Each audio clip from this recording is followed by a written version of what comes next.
मैं मोहम्मद इमरान तो YouTube channel Imran official 08। जैसा कि आप जानते हैं पत्तन से पर जखड़ पर पानी की मकदार हाई लेवल पर है। इससे ज़्यादा मज़ीद नुकसान भी हो सकता है जट्टों की फसलों के लिए। ये जो पानी है ये आप देख सकते हैं कि ये बारिशों की वजह से बहुत हाई लेवल पर आ गया है। इससे बहुत ख़तरा है आवाम को। आवाम बहुत बेताब और बहुत परेशान है। आज हम आपको लाइव दिखाते हैं कि पानी की सतह कैसी चल रही है और आपको दिखाते हैं पत्तन जखड़ वाला 3 अगस्त 2024 को। भाई ये दिखाते हैं। तो जैसा कि आप जानते हैं पानी की सतह हाई लेवल पर चल रही है। पत्तन जखड़ वाले को बहुत ही नुकसानदेह साबित हो सकता है ये पानी दरिया सिंध का। और इसमें आवाम बहुत मुश्किलात और बहुत तकलीफ से नुकसान होता है। आवाम बहुत परेशान और बहुत ही परेशान पड़ी है।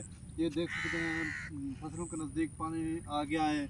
यहाँ पे कुछ ही और लेवल बढ़ने के साथ नुकसान हो सकता है। इसलिए हम आपको दिखाते हैं कि लाइव पानी कैसे है और ये कितनी स्पीड तक चल रहा है। आपको दिखाते हैं भाई, ये इधर दिखा दें।